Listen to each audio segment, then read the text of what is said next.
Okay, now it's time for my favorite problem on this sheet. Part D, if after exactly 3 years you decided to add $1,000 to your account, what would be the total amount you have after 10 years? Now that's assuming that the rate of 1.2% remains constant, okay? It doesn't say otherwise, so we can assume that. You got to do this problem in 2 parts, really, okay?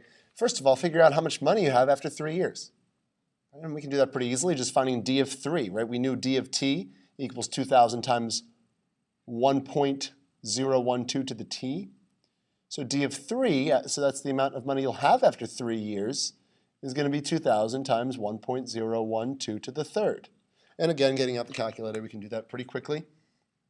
2,000 times 1.012 caret 3, and we get 2072.867, which means it's going to round to 0.87. So it's $2,072.87. I shouldn't have put a box around that. That's not the answer, but that's okay.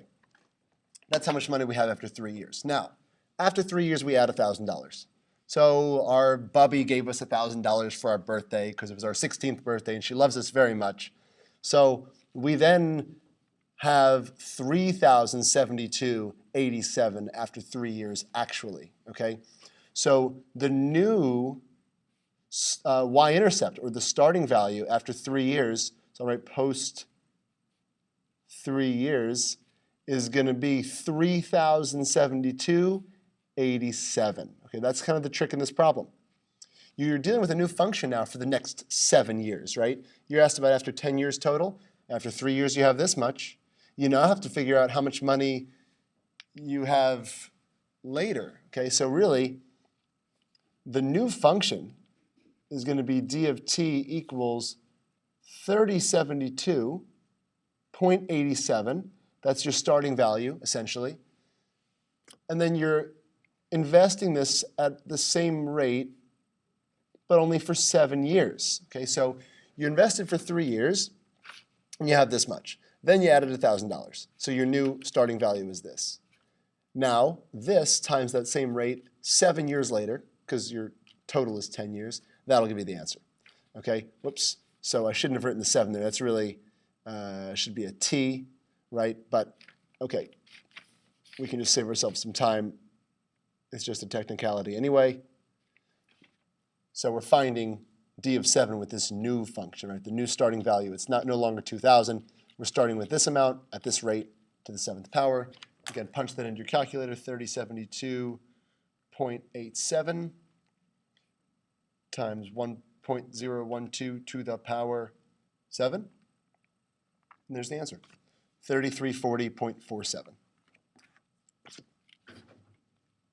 It's approximately 3340.47. Okay, that is our answer. Now, one minor comment I want to make. I want to show you guys how to do something. You know how the 1.012 was kind of annoying to keep entering it? Well, it's not such a bad multiplier. Sometimes your multiplier is a little bit uglier. I'll show you what to do. Once you have your decimal, say we wanted to use 1.012.